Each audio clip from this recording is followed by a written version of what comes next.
Muitos dos judeus que tinham vindo a Marta e Maria e viram o que Jesus fizera, creram nele. Alguns deles, porém, foram aos fariseus e lhe contaram o que Jesus realizara. Os pontífices e os fariseus convocaram o conselho e disseram: que faremos? Esse homem multiplica os milagres. Se o deixarmos proceder assim, todos crerão nele. E os romanos virão e arruinarão nossa cidade e toda a nação.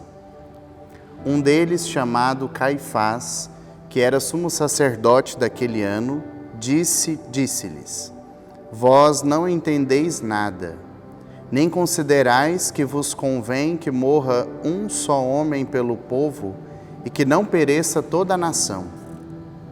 E ele não disse isso por si mesmo, mas como era o sumo sacerdote daquele ano, profetizava que Jesus havia de morrer pela nação. E não somente pela nação, mas também para que fossem reconduzidos à unidade os filhos de Deus dispersos. E desde aquele momento resolveram tirar-lhe a vida. Em consequência disso, Jesus não andava em público entre os judeus. Retirou-se para uma região vizinha do deserto, a uma cidade chamada Efraim, e ali se detinha com seus discípulos. Estava próxima a Páscoa dos judeus, e muita gente de todo o país subia a Jerusalém antes da Páscoa para se purificar. Procuravam Jesus e falavam uns com os outros no templo: que vos parece? Achais que ele não virá para a festa?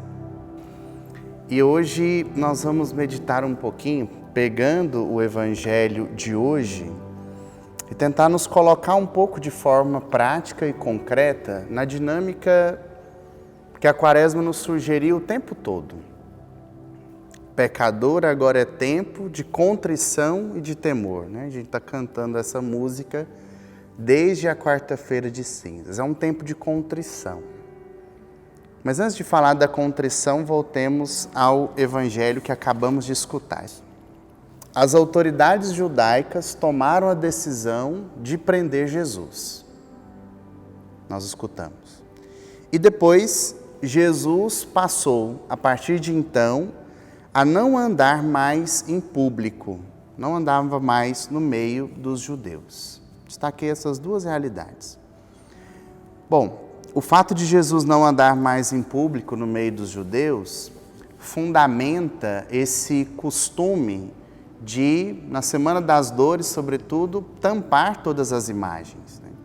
As imagens, elas têm esse símbolo.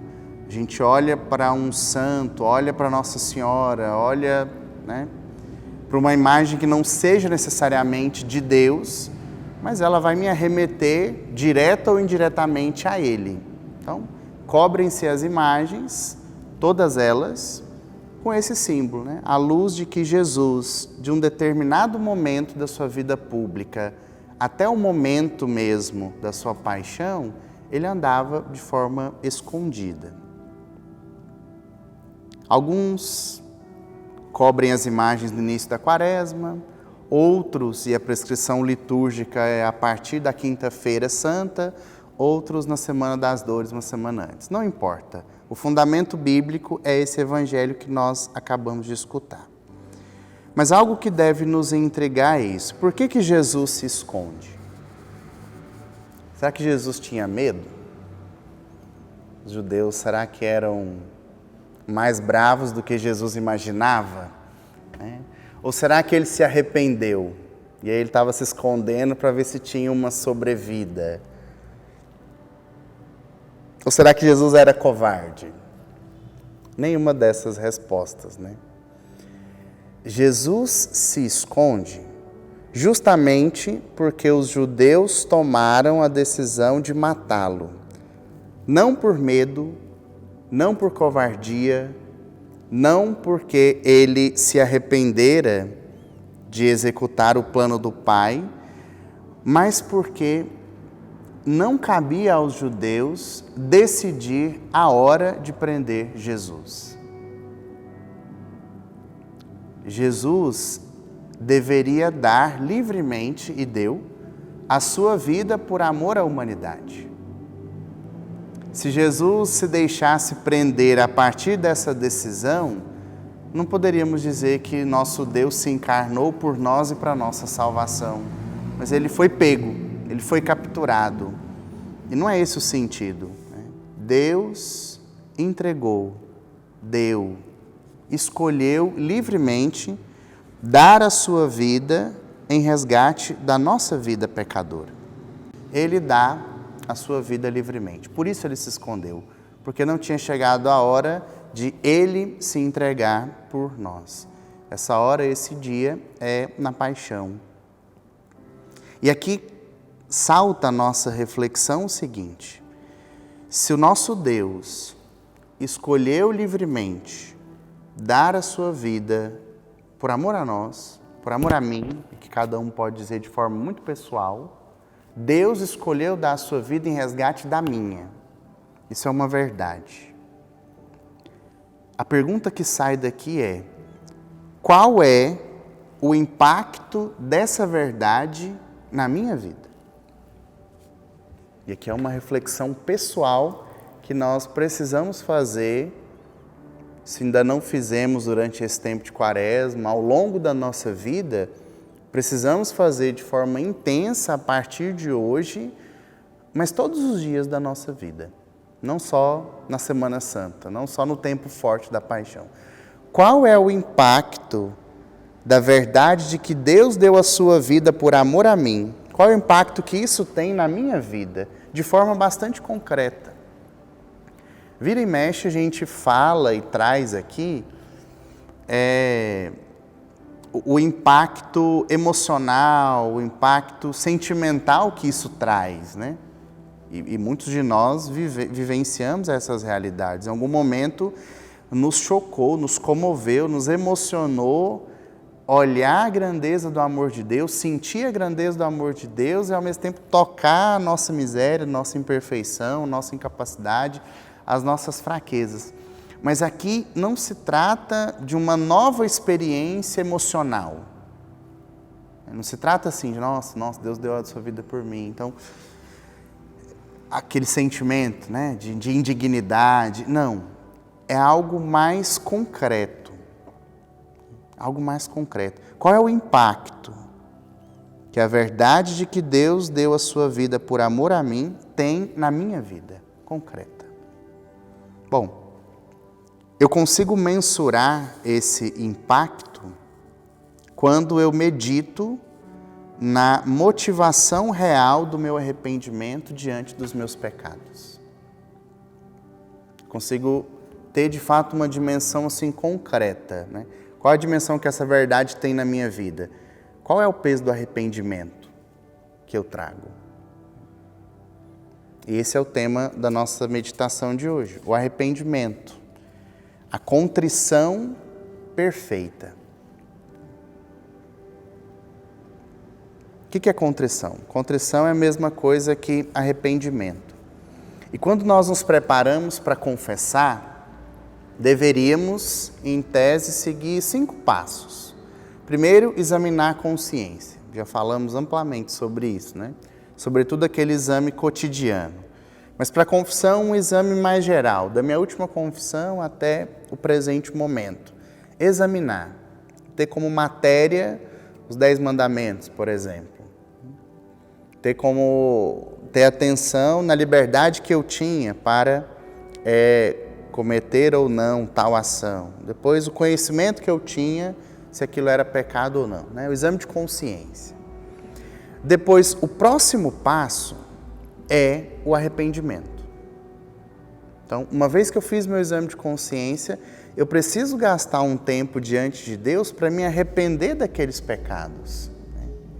E esse passo de arrependimento, ele é muitíssimo importante. Por quê? Porque ele perdoa os meus pecados. Nós escutamos o Papa dizendo, né, das pessoas que morriam de Covid, que faziam arrependimento. Ali não foi algo novo que o Papa trouxe. Isso é sabedoria milenar da Igreja. Né? Uma contrição perfeita, ela equivale a uma confissão bem feita. Certamente o sacramento é totalmente necessário, mas na impossibilidade de receber o sacramento, uma contrição perfeita, um arrependimento bem feito, sincero, ele me perdoa os pecados. E aqui a gente pode depois aprofundar em outro momento, né? Hoje é um pouco mais superficial. Mas é o exame de consciência, esse arrependimento, depois a confissão, o propósito de não mais pecar e cumprir a penitência, né? Esse é o caminho de uma boa confissão. E a quaresma, como dissemos, é um tempo de arrependimento, de contrição. É o tempo de viver uma dor da alma e uma detestação pelos pecados que eu cometi. Então, se a gente pode pegar uma definição de contrição, é isso. Dor de alma, uma dor da alma profunda e um horror, uma detestação dos pecados cometidos. A pessoa verdadeiramente arrependida, ela sente um pesar, uma dor. Se pegar alguma situação aí da vida cotidiana na qual você se arrependeu, uma das primeiras coisas que você vai identificar é isso, né? Essa dor interior. Puxa, por que eu fiz isso? Por que, sei lá, a minha mãe pediu para fazer uma coisa, eu não fiz e passou de hora e ela perdeu lá, sei lá, um montante de dinheiro. Poxa, por que eu não fiz isso, né? A mãe poderia estar rica agora, eu não fiz o que ela mandou fazer. Então, a primeira coisa é uma dor. Depois, um horror. Nossa, eu não quero fazer isso de novo. Para as próximas vezes que alguém me pedir alguma coisa, eu vou responder prontamente, eu vou fazer prontamente, né? Então, dor e detestação na alma dos pecados cometidos. A essência do arrependimento não está tanto na razão, mas está na minha vontade de afastar de vez do pecado e me converter para Deus. Por isso que não é uma coisa sentimental, né? O sentimento emocional está um pouco deslocado aqui. Vai tramitar entre razão e vontade, entre conhecer e querer. O arrependimento se trata de uma decisão pessoal, não quero mais pecar. Quando a gente reza o ato de contrição é isso. E prometo com a vossa graça não mais pecar. Isso é um ato da vontade. Não quero mais pecar. Converter para Deus. E aqui então a gente entra, né? Como distinguir as formas de arrependimento possíveis para chegar naquela ideal que a gente deve almejar para a nossa vida pessoal, né? Então, primeiro, uma contrição, um arrependimento, ele precisa ser legítimo. Eu tenho que não querer fazer aquilo de novo, né? Então, se eu cometi algum ato, né? Voltando ao exemplo lá, minha mãe pediu para fazer alguma coisa e eu não fiz. E tá de boa? Tá tranquilo? Então, não teve arrependimento. Agora, nossa, por que eu não fiz o que a minha mãe me pediu? Bom, tem um arrependimento aí que nós chamamos de legítimo. Eu me arrependo de algo. Depois, um arrependimento legítimo, ele pode ser de ordem natural, que vai se fundar na natureza ou na razão. Por exemplo, eu roubei lá na minha empresa. Trabalho no caixa, eu roubei lá do caixa. Enfim, fui roubando, roubei uma grande quantia de dinheiro. Daí alguém descobriu. E eu fiquei muito arrependido. Mas se eu parar para analisar, até alguém descobrir, eu não estava arrependido. E de repente alguém descobriu, me viu lá com a mão no flagra, nossa, por que eu fiz isso? Então, é um arrependimento que ele está ligado na ordem natural. Porque eu vou pensar assim, nossa, como que eu fiquei? Eu vou ficar na empresa, né? O povo vai olhar para mim agora e vai dizer, poxa, olha lá, o ladrão, né? Olha lá, não confia nela não, né? Confia nele não. Então, é um arrependimento de ordem natural, motivado pela vergonha, né? Por um dano temporal que eu causei naquela empresa, para aquele patrão, que sei lá, ele é bom para mim e eu acabei lesando ele nessa realidade, fiquei com aquela vergonha ali, né? Então, na ordem natural. Essa contrição legítima de ordem natural, ela não serve para nada do ponto de vista espiritual. E aqui é algo que eu, como padre, posso falar disso, né? Assim, muito concretamente, né? A maioria das pessoas que se aproximam dos confessionários, sobretudo aqueles rompantes de conversão, elas estão motivadas por essa contrição legítima, natural. E eu nem falo tanto daqueles que dão os primeiros passos na conversão, mas aqueles que já têm uma certa caminhada, mas que ainda não se converteram de fato. Então, estou lá, nossa, eu rezo todo dia, vou na igreja, vou na missa diária, e aquilo, e eu estou lutando aqui para não cair na minha castidade. Aí fui lá e caí. Nossa, o mundo desaba. Acabou o mundo para mim, né? Como que pode? Como que eu fui cair nesse pecado de novo? Assim, nossa, padre, eu estou muito arrependido, que eu não tenho jeito, né? Já tinha 5 dias lutando e de repente eu caí. Como é possível? A gente escuta, mas se for investigar, a pessoa está mais arrependida porque ela não foi fiel naquilo que ela projetou na cabeça dela de perfeição do que de fato numa ofensa a Deus. Né? Uma das marcas que o arrependimento traz para nós é a alegria. Quando eu toco a minha fragilidade e eu me lembro que existe um Deus que é muito maior que eu, que ofendido pelo meu pecado está totalmente disposto a me perdoar, não tem por que eu ficar me culpando, me vitimizando, ai, coitado de mim. Não. Uma das marcas do arrependimento é a alegria. Meu Deus, diante dessa miséria, eu caí de novo. Mas o Senhor me perdoa, o Senhor me convida a um recomeço, eu vou recomeçar com alegria. Então, estarmos muito atentos. O que me motiva o meu arrependimento? Né? Será que não é a minha imagem que foi... Outra certa vez, uma pessoa foi motivada a fazer um jejum lá para poder dar uma melhorada, né, na vida dela, assim, dar uma purificada e tudo mais. E essa pessoa não fazia esse jejum, não. Entrava um dia, entrava outro dia, entrava um dia, entrava outro dia e ela não fazia esse jejum. De repente, aconteceu uma queda feia. E essa queda acabou se tornando um pouco pública. E aí essa pessoa, então, desse dia em diante, ela começou a não beber água para se punir. E achei estranho, né? Porque todo mundo comprou, nossa, coitada, tá arrependida, né? Nossa, tá se punindo para beber água e tal. Eu falei assim, olha...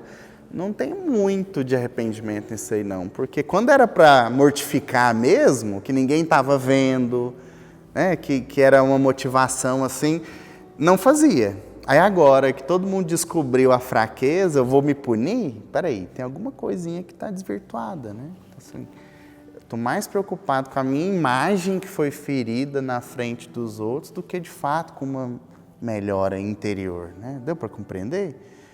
Então, saber distinguir isso, o arrependimento legítimo, mas de ordem natural, ele não tem peso sacramental, ele não serve para nada. É a mesma coisa de não se arrepender. Agora, se existe um arrependimento legítimo natural, existe um que é legítimo de ordem sobrenatural. E aqui nós nos encontramos, né? O arrependimento de ordem sobrenatural, o seu motivo, ele é uma verdade de fé. Eu me arrependo porque aquele meu pecado bateu numa verdade da fé. Aquele meu pecado fez com que eu merecesse o inferno, que eu perdesse o céu. Céu, inferno, juízo, morte, são novíssimos, né? Verdades da fé. Então, mereci o inferno. Perdi o céu, atentei contra Deus. Então aí eu já tenho um arrependimento de ordem sobrenatural. Não tanto racional, não sou eu que estou em jogo, mas verdades de fé que o meu pecado atingiu. E esse arrependimento sobrenatural, ele pode ser imperfeito ou perfeito. Imperfeito ou perfeito. O arrependimento de ordem legítimo, de ordem sobrenatural, imperfeito é o que a igreja chama de atrição. Então, nesse arrependimento sobrenatural, legítimo e imperfeito, eu estou de olho naquilo que eu perdi. É um amor aos dons perdidos, no caso. Então, uma pessoa que se arrepende de forma imperfeita, mas sobrenatural, ela se arrepende porque perdeu o céu, perdeu a recompensa de Deus, mereceu o inferno. É aquela sensação que acho que quase todos nós já tivemos, né? Depois de um pecado, você fala, meu Deus do céu, se eu não achar um padre hoje para eu confessar e eu morrer, eu vou para o inferno. Não? Ou é só eu que já passei por isso, né? Acho que todo mundo já passou por isso, né? Esse divino eterno, cadê um padre, né? E o pior é quando você é padre, você fala, cadê o padre? Eu sou padre, mas eu não posso me atender, né? Onde eu acho um padre? Então, me arrependo por medo do castigo, né? Medo do castigo, medo de sofrer, medo de ser queimado, né? De arder no mármore do inferno. Ou não, talvez nem tanto por esse medo de arder no mármore do inferno, mas porque, nossa, eu queria tanto ir para o céu, e esse pecado aqui, se eu morrer com ele hoje, não vou para o céu. Eu queria tanto ir para o céu. Então, tem aí um arrependimento legítimo, eu me arrependi. Sobrenatural, porque não está tanto voltado para a minha imagem, para o que os outros vão pensar de mim, para me vitimizar, mas tem um olhar ali para o céu, poxa, perdi o céu. Ou então, nossa, meu Deus do céu, vou queimar lá no inferno, né? E, por outro lado, o arrependimento legítimo, de ordem sobrenatural, que é perfeito. Que aí já não é esse amor aos dons que eu perdi ou que eu vou deixar de ganhar, mas é esse amor ao doador dos dons. Então, a contrição perfeita, ela acontece no coração porque é uma dor de alma, por ter ofendido o amor que tanto me ama. Ela está totalmente ligada e direcionada para Deus.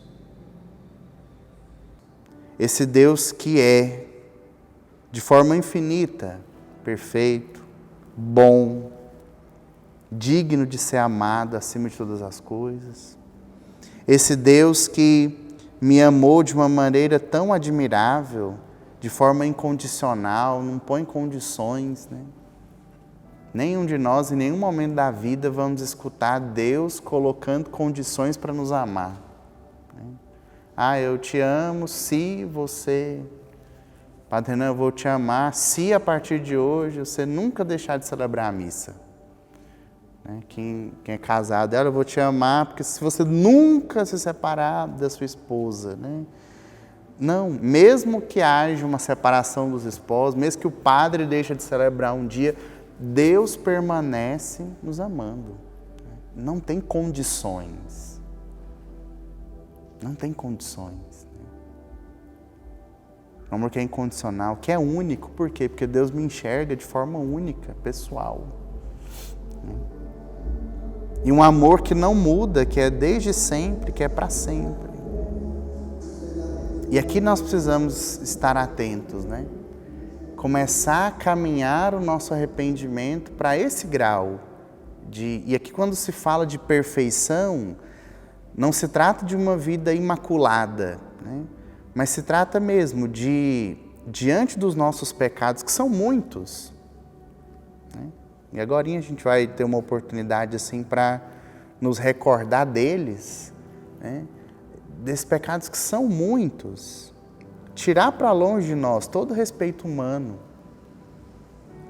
Depois, crescer no sentido de amadurecer nessa percepção, não do que eu perdi ou do que eu vou deixar de ganhar, mas de quem eu ofendi. A pessoa que foi ofendida, né? Aquela história que a gente já falou outras vezes, eu não me perdoo. Ela entra aqui, nessa forma de arrependimento legítimo natural. Né? Por quê? Se a gente olha nessa perspectiva sobrenatural, o mais ofendido está de braços abertos, como no Evangelho, né? De uns dias para trás, do filho pródigo. O filho fez o que fez e o pai todo dia olhava, ia lá ver se estava chegando. E quando viu ele chegando, não só esperou, mas foi ao encontro, cobriu de beijo, deu anel, deu não sei o quê, deu festa. Vamos, né? Você estava morto, você está vivo, isso é motivo para festejar, né? Então, nos conscientizar disso, né? Esse Deus me perdoa. Se Ele que é o mais ofendido age dessa forma, quem sou eu para não me perdoar? Fica fácil saber quem nós somos, né? Orgulhosos e soberbos, querendo ser mais que Deus. Então, almejar uma contrição perfeita, que é, como a gente falava, essa chave que me liga direto para o céu.